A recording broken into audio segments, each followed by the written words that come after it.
آپ دیکھ رہے ہیں تجزیوں، تبصروں اور اہم ترین خبروں پر مشتمل پاکستان کا سب سے مستند اور معتبر نیوز شو دنیا مہر بخاری کے ساتھ۔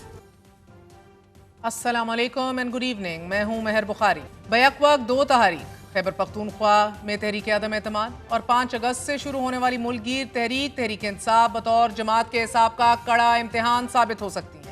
گورنر خیبر پختونخوا فیصل کریم کنڈی نے اعلان کیا ہے کہ اپوزیشن کے پاس ایک ممبر بھی زیادہ ہوا تو تحریک عدم اعتماد لا کر رہیں گے۔ عدم اعتماد ہمارا جمہوری حق ہے، ہم نے کہا تھا 5 سینیٹرز بنائیں گے جو بنا کر دکھا دیے، اور اب ہم عدم اعتماد کر کے دکھائیں گے۔ 5 اگست کو کچھ نہیں ہوگا، یہ صرف ایک شوشہ چھوڑا گیا ہے۔ صوبائی حکومت یہ ماننے کو تیار نہیں کہ خیبر پختونخوا میں لا اینڈ آرڈر کی صورتحال خراب ہے۔ وزیر اعلیٰ علی امین گنڈاپور لوگوں کو پکڑ رہے ہیں اور کسی کے کہنے پر چھوڑ رہے ہیں، تو اس کا مطلب ہے کہ ان کی رٹ موجود نہیں ہے۔ پہلے پہل مولانا فضل الرحمان نے اڈیالہ جیل میں سابق وزیر اعظم کو یقین دہانی کرائی تھی کہ وہ کسی صورت تحریک عدم اعتماد کا حصہ نہیں بنیں گے۔ ان کا کہنا تھا کہ مولانا فضل الرحمان سے خیبر پختونخوا میں ان ہاؤس تبدیلی کے لیے رابطہ کیا گیا تھا، تاہم انہوں نے منع کر دیا۔ گزشتہ چند روز میں مولانا فضل الرحمان کے موقف میں تبدیلی آئی ہے۔ اب یہ کہنا ہے کہ تحریک انصاف کے اندر سے ہی تبدیلی آنی چاہیے۔ میری تجویز ہے کہ صوبے میں تبدیلی آئے۔ ہمارے صوبے کی اکثریت جعلی ہے، میری ترجیح یہ ہو کہ تبدیلی آئے، صوبے میں تبدیلی آئے، لیکن اگر پی ٹی آئی اکثریت میں ہے تو پی ٹی آئی کی اکثریت کے اندر ہی آئے۔ 5 اگست کامیاب تحریک چلانا تحریک انصاف کا دوسرا بڑا چیلنج ہے۔ تحریک انصاف کی جانب سے پہلے کہا گیا 5 اگست کو تحریک عروج پر ہوگی، جبکہ اب کہا جا رہا ہے کہ 5 اگست کو شروع کی جائے گی۔ پہلے بیان دیا گیا کہ ملک گیر احتجاج ہوگا، اب تحریک انصاف کی جانب سے ایک جلسے کی اجازت مانگی جا رہی ہے۔ تو تحریک میں فقط 8 دن باقی ہیں، مگر ابہام تاحال موجود ہے۔ دوسری جانب پنجاب حکومت کی جانب سے مینار پاکستان پر جلسے کی اجازت نہ دیے جانے کا امکان۔ تحریک انصاف کی جانب سے بڑے احتجاج یا جلسے کی اجازت نہ ملنے پر جماعت میں احتجاج کی منصوبہ بندی بھی بیک وقت جاری ہے۔ تحریک انصاف 5 اگست کو پنجاب کے ہر حلقے میں احتجاج کرے گی، جبکہ 5 اگست کے بعد بڑے شہروں میں احتجاج کی کال دی جائے گی۔ احتجاجی تحریک کے حوالے سے ڈویژنل تنظیم اور ٹکٹ ہولڈرز کو ہدایات جاری کر دی گئی ہیں۔ آئرنی یہ ہے کہ ایک جانب پی ٹی آئی کی طرف سے 5 اگست کو ملک گیر احتجاج کی کال کے بعد تحریک انصاف کے پنجاب اسمبلی میں اپوزیشن لیڈر کے علاوہ اہم پارٹی عہدیداروں کو سزائیں سنائی جا رہی ہیں، تو دوسری طرف ملیشیا کے دارالحکومت میں ہزاروں افراد نے وزیر اعظم انور ابراہیم کے خلاف مظاہرے کرتے ہوئے مستعفی ہونے کا مطالبہ کر دیا ہے۔ الیکشن سے قبل کیے گئے وعدے پورے نہ کرنے اور زندگی گزارنے کی لاگت میں اضافے پر یہ احتجاج شروع ہوئے۔ یہ مظاہرے بڑھتے ہوئے چلتے گئے، پھر بڑھتی ہوئی قیمتیں، نئے ٹیکسوں، سبسڈیز میں تبدیلیاں، انتخابی وعدوں پر عمل نہ ہونے کے خلاف یہ جاری اور ساری رہے۔ پولیس کے مطابق تقریباً 18,000 مظاہرین نے مارچ میں شرکت کی کہ جو شہر کے مرکز سے ہوتے ہوئے آزادی اسکوائر تک پہنچے، جہاں حزب اختلاف کے رہنماؤں نے عوام سے خطاب کیا۔ مظاہرین نے انور استعفیٰ دو کے نعرے لگائے، جبکہ نوجوان، طلباء سمیت کئی طبقے حکومت کی معاشی پالیسیوں سے نالاں نظر آئے۔ انور ابراہیم پر عدلیہ میں مداخلت اور بدعنوان اتحادیوں کو بچانے کے الزامات بھی لگ رہے ہیں۔ سابق وزیر اعظم مہاتیر محمد کے جن کی عمر ہی 100 سال کے قریب ہو چکی ہے، انہوں نے بھی مظاہرے میں شرکت کی اور انور ابراہیم پر سیاسی اختیارات کے ناجائز استعمال کا الزام لگایا۔ ہزاروں افراد پر مشتمل اس مظاہرے کو کسی نے نہیں روکا، نہ ہی کوئی گرفتاریاں کی گئیں، بلکہ پولیس مظاہرین کو سیکیورٹی فراہم کرتی پائی گئی۔ مگر پاکستان میں احتجاج کی اجازت ملنا بھی جان جھکوں کا کام ہے۔ بات کریں گے، ہمارے ساتھ موجود ہیں سینیٹر حافظ حمداللہ رہنما جے یو آئی فے، شوکت یوسفزئی رہنما تحریک انصاف، اور پیپلز پارٹی سے نیئر بخاری صاحب ہمارا ساتھ دے رہے ہیں۔ آپ کا بہت بہت شکریہ۔ شوکت یوسفزئی، آپ سے آغاز کروں گی، فرمائے دیجیے گا کہ خیبر پختونخوا میں تحریک عدم اعتماد اور ساتھ ہی آپ کی اپنی ملک گیر تحریک کہ جو ابھی بھی جس کا پلان بڑا مبہم دکھائی دے رہا ہے، یہ دونوں مرحلے بڑے کٹھن ہوں گے آپ کی جماعت کے لیے۔ بہت شکریہ مہر۔ دیکھیں، عدم اعتماد لانا بالکل یہ ایک آئینی حق ہے، لیکن اگر آئینی حق استعمال کیا گیا تب ہمیشہ آپ دیکھیں کہ پاکستان کے اندر جب بھی عدم اعتماد کی باتیں ہوتی ہیں تو ناجائز اور غیر قانونی ہتھ کنڈے استعمال ہوتے ہیں۔ تو اس سے میں سمجھتا ہوں کہ کیونکہ خیبر پختونخوا میں بہت بڑا مینڈیٹ ہے تحریک انصاف کا، اگر زبردستی چھیننے کی کوشش کی تو پہلے ہی لا اینڈ آرڈر بڑا خراب ہے اور ماحول اور بھی خراب ہو سکتا ہے۔ تو یہ صرف یہ نہیں کہ خیبر پختونخوا تک وہ رہے گا، پھر پورے ملک کا ماحول جو ہے وہ خراب ہو سکتا ہے۔ آپ اپنی لیک آف گورننس کو ہی ڈھال بنا کے استعمال کر رہے ہیں؟ نہیں، میرے خیال نہیں ہے کہ لیک آف وہ ہے، حکومت ٹھیک ٹھاک چل رہی ہے ان حالات کے اندر. آپ دیکھیں کہ وفاق میں ایک مخالف حکومت ہے اور وہ سپورٹ نہیں کر رہی ہے اس صوبائی حکومت کو. پھر لا اینڈ آرڈر کا دہشت گردی وہاں ہو رہی ہے، اس کراس بارڈر ٹیررزم بڑھتا جا رہا ہے. سر تو اس مجھے ان تو زیادہ حالات میں واضح دلیل شوکت یوسفزئی صاحب یہ لگے کہ آپ کہیں گے ہو ہی نہیں سکتا، ہماری اکثریت، مجھے نمبروں کے اوپر اپنا دفاع مضبوط دکھائیں، اپنے اتحاد کو کوٹ کریں، اپنی صفوں میں اتحاد کو، مگر وہ نہیں آپ کر رہے. یہ تو محض یہ باتیں ہوتی ہیں نا کہ جی سارے مخالف ہیں، سارے ناراض ہو گئے ہیں. لیکن آپ نے دیکھا کہ جب الیکشن ہوا سینٹ کا حالیہ، تو جتنے بھی دعوے ہوتے رہے، لوگوں نے اپنے امیدواروں کو ووٹ دیا. آپ دیکھیں کہ مراد سعید نے 26 ووٹ لیے، باقی جو بھی تھے کسی نے 23، کسی نے 24، باقی جو آپ دیکھیں جو اپوزیشن کے تھے انہوں نے 18 سے اوپر گئے دیے. میں اس کے تو اوپر بھی آپ سے بعد میں آؤں گی، کیونکہ آپ کی حکمت عملی خراب ہی رہی سر، کیونکہ یہ اضافی ووٹ آپ کو ایک اور سینیٹر دے سکتی تھی جو یہ ووٹ ضائع ہوئے، ٹرانسفریبل تھے. اگلے کو اگر آپ کہتے آپ نہ انڈرسٹینڈنگ کرتے کہ اپنے اگلے بہترین جو ہے امیدوار کو دے دیا جائے. But I come to that in a second, مجھے موقع دیجیے گا. نیر بخاری صاحب بہت بہت شکریہ. کیا واقعی پیپلز پارٹی جو ہے کمر کس چکی ہے کہ ایک ووٹ ایکسٹرا بھی ہوا تو ووٹ آف نو کانفیڈنس لایا جائے گا خیبر پختونخوا میں، یا یہ صرف گورنر کے جذبات ہیں یا گورنر کی تھنکنگ ہے؟ شکریہ. گزارش یہ ہے کہ جو پروونشل اسمبلی کی اسٹرینتھ ہے 145 ہے. جس دن ان کے پاس 73 نمبرز ہو گئے، obviously یہ ان کا کانسٹیٹیوشنل رائٹ ہے کہ وہ نو کانفیڈنس موو کریں. آئین گارنٹی کرتا ہے. اور بنیادی بات یہ ہے کہ جو بھی چیف ایگزیکٹو پروونس کا ہو یا وفاق کا ہو، اس کو اپنی میجورٹی مینٹین کر رکھنی پڑتی ہے. سمپل میجورٹی obviously 148 کے اس میں 73 کے نمبر تو چاہیے سی ایم کو کہ وہ مینٹین رکھے اس کو. اور اس میں اگر کچھ لوگ کم ہو جاتے ہیں ود ان پارٹی بھی آسو، اور ان کی پوزیشن بھی دیکھ لیں کہ ادھر بہت سارے ممبرز ابھی بھی انڈیپینڈنٹس ہیں. کچھ تو ان کے ساتھ منسلک ہیں ان کی پارٹی کے ساتھ، کچھ انڈیپینڈنٹس ہیں. اور پھر وہ جو آرٹیکل 63A کی بار ہے وہ بھی ان پہ نہیں ہے. لیکن اگر کوئی ممبر کچھ پرسویڈ ہوتا ہے اور وہ اپنی vote right of vote exercise کرنا چاہتا ہے باقی اپوزیشن کے ساتھ مل کے، تو وہ تو کانسٹیٹیوشنل رائٹ ہے، وہ تو موو ہو نہیں سکتا نہیں، ہے. لیکن گورنر کانسٹیٹیوشنل نے رائٹ بات تو ہے، مگر اس کو ایکسرسائز کریں گے ایٹ اے ٹائم جدھر شوکت یوسفزئی خود آپ کو پہلا دفعہ دے رہے ہیں لا اینڈ آرڈر کا کہ یار حالات بد سے بدتر ہو جائیں گے آپ نے کام کیا تو.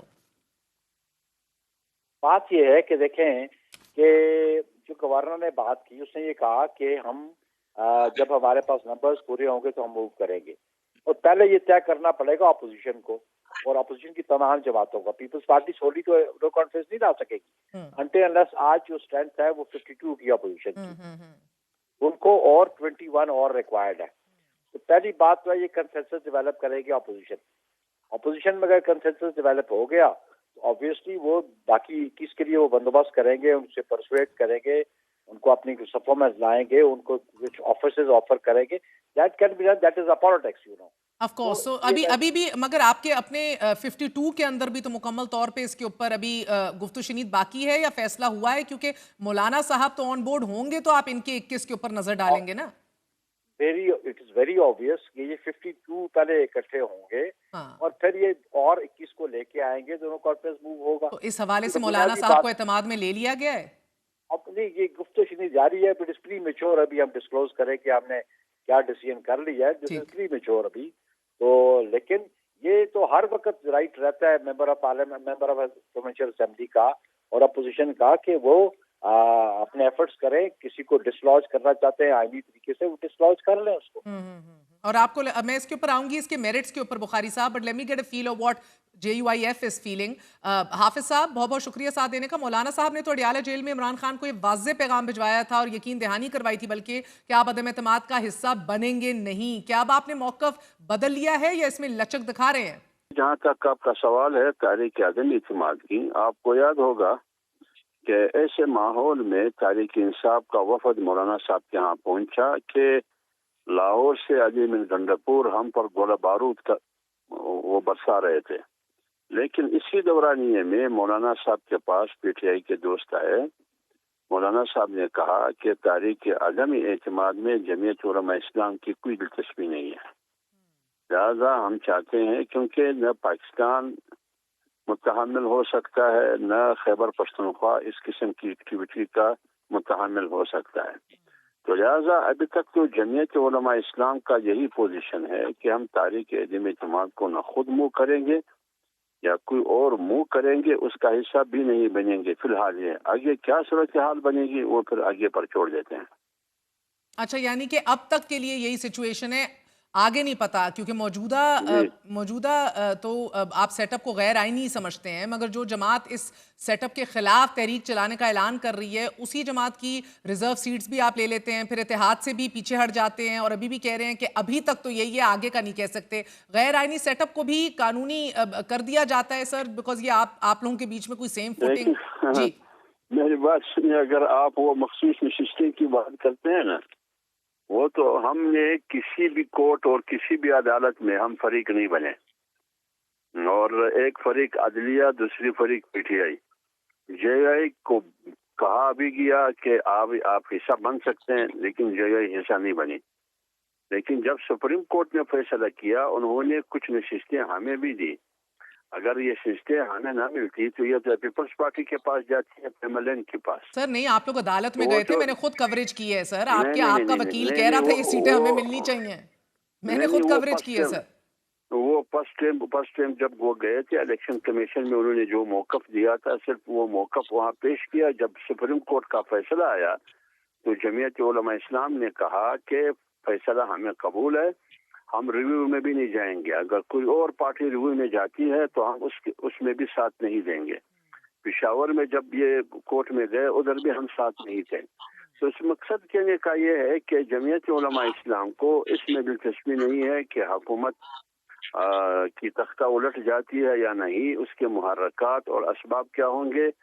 اگر مخصوص نشستیں فرض کرے پی ٹی آئی کے لیے کہ پی ٹی آئی والے میرے دوست بھائی کہتے ہیں کہ یہ نہیں دینا چاہیے، تو پھر اس کا ووٹ بھی نہیں لینا چاہیے.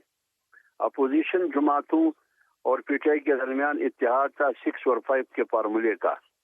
تو یہی نشستیں جو وہ حرام کہتے ہیں، یہی حرام ووٹ ان کے پاس بھی گیا نا. اچھا، مگر میں یہ دیکھیں نا، یہ بڑی پریکیریس سی ایک سچویشن ہے. یہ یوسف زئی صاحب، علی امین صاحب نے بدامنی کے خلاف آل پارٹیز کانفرنس کال کی، لیکن جے یو آئی ایف اس کا حصہ نہیں بنی. پھر ریزرو سیٹس بھی کیونکہ باقیوں کو مل رہے تھے وہ کہتے ہیں ہم نے بھی لے لیں. تو کیا آپ ابھی بھی تکیہ کیے بیٹھے ہیں کسی نہ کسی سپورٹ کا؟ ابھی بھی کہا حافظ صاحب نے کہ فی الحال ہم ایسا کسی ووٹ آف نو کانفیڈنس کا حصہ نہیں بنیں گے. دیکھیں مہر، اگر یہ لوگ اسٹرینتھ لے سکتے ہیں نا، اور یہ جو دعوے کر رہے ہیں کہ جی پی ٹی آئی کے لوگ ناراض ہیں، تو آپ یقین ایک دن بھی انتظار نہ ہوتا، یہ ابھی تک ووٹ آف نو کانفیڈنس لے آتے. مسئلہ یہ ہے کہ ہمارے جتنے بھی لوگ ہیں، چاہے وہ علی امین گنڈاپور سے ناراض ہیں یا نہیں ہیں، لیکن وہ پی ٹی آئی کے خلاف نہیں جا سکتے، کیونکہ یہ ٹائم ٹیسٹڈ لوگ ہیں جو اسمبلی میں پہنچے ہیں نا. یہ بڑی مشکل سے پہنچے ہیں، انہوں نے بڑی مشکل سے الیکشن لڑا ہے. تو یہ کبھی بھی عمران خان کو چھوڑ کر نہیں جائیں گے، یہ میں آپ کو دعوے کے ساتھ کہتا ہوں. اور تو آپ کہہ رہے ہیں کہ اگر یہ اپنے 52 کے اندر اتحاد پا بھی لیں تو آپ کے 21 ان کو ہر صورت نہیں ملیں گے، کسی صورت بھی؟ کچھ بھی ان کا اتحاد ہے، یہ 52 کے 52 متحد ہیں. یہ ایسی بات نہیں ہے یہاں پہ کہہ رہے ہیں. دیکھیں، حرام چیز حرام ہوتی ہے، وہ چاہے آپ کسی بھی صورت میں آپ کو کوئی دے یا آپ خود مانگے، حرام حرام ہوتی ہے. اب یہ مجھے بتائیں کہ اگر قانون کے تحت یہ تمام سیٹیں پی ٹی آئی کی نہیں بنتی تھی تو قانون میں کہاں لکھا ہے کہ یہ جے یو آئی کو ملے گی، پی ایم ایل این کو ملے گی اور نون لیگ کو؟ حافظ صاحب، یہ تو حلال حرام کی ڈیبیٹ بخاری صاحب اور حافظ صاحب شوکت یوسف زئی نے بنا دی ہے.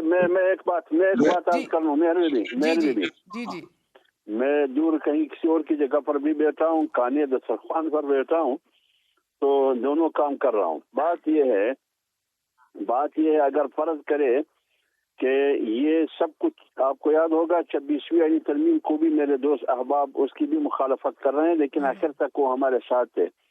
لیکن 26ویں آئینی ترمیم سے وہ مستفید نہیں ہوئے. ان کے 2 یا 3 بندے، وہ جوڈیشل کمیشن ہے کون سا، وہ جو اس میں سپریم کورٹ کا، اس کے 2 ممبر وہاں بیٹھے ہیں.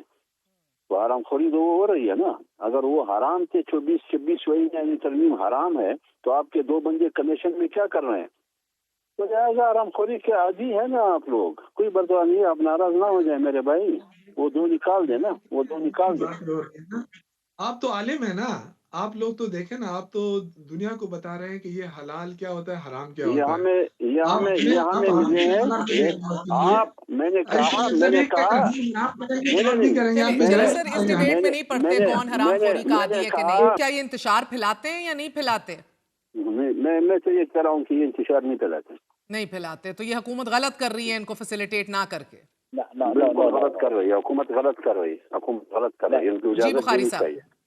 میں اس میں دیکھیں کہ سپریم کورٹ کی ورڈکٹ تھی کہ ان کو اجازت ملی جب لاسٹ ایئر نئے نئے انہوں نے آئے تو ان کو ایک G9 کا ایریا دیا گیا، لیکن یہ اس نے اپنے آپ کو کنفائنڈ وہاں تک نہیں کیا، وہ ریڈ زون کی طرف آئے. تو پھر law and order situation create ہوگی نا. اگر اس قسم کی سچویشن کریٹ ہوگی تو پھر جو انتظامیہ ہے وہ اپنے اقدامات تو اٹھائے گی.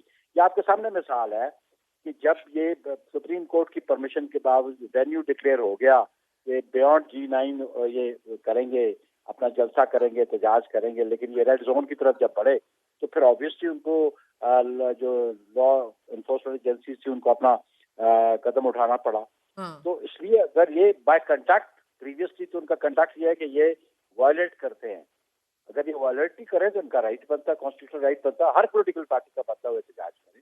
جی بتائیے گا مجھے اس حوالے سے آپ لوگ کیا شوکت یوسفزئی صاحب ان کو گارنٹیز دے سکتے ہیں، کیونکہ پیپلز پارٹی شاید اب آپ سے بہت قریب ہو سکتی ہے اگر آپ چاہیں تو اس حوالے سے. دیکھیں جی مہر، پہلی بات تو یہ ہے کہ ہم سیاسی لوگ ہیں. میں الحمدللہ صاحب کا شکریہ ادا کرتا ہوں کہ کم از کم یہاں پہ تو انہوں نے بہت ہی دبنگ قسم کا بیان دے دیا. دیکھیں ہم نے کبھی بھی پہل نہیں کی.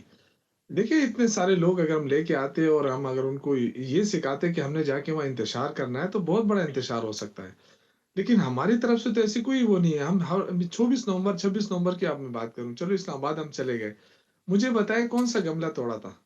وہاں تک پہنچے. اگر ہم نے انتشار ہی کرنا تھا تو اسلام آباد میں انٹر ہو کے لوگ انتشار کرتے. دکانیں کھلی تھی، کاروبار کھلا تھے، کچھ زبردستی بند کیے ہوئے تھے، اور لیکن بہت ساری چیزیں کھلی تھی. ہم جا کے خود وہاں فٹ پاتھوں میں بیٹھتا تھا. بہت میرے جو جہاں پہ میں کپڑے سلواتا تھا اس دکان کے سامنے میں بیٹھ گیا کافی دیر تک.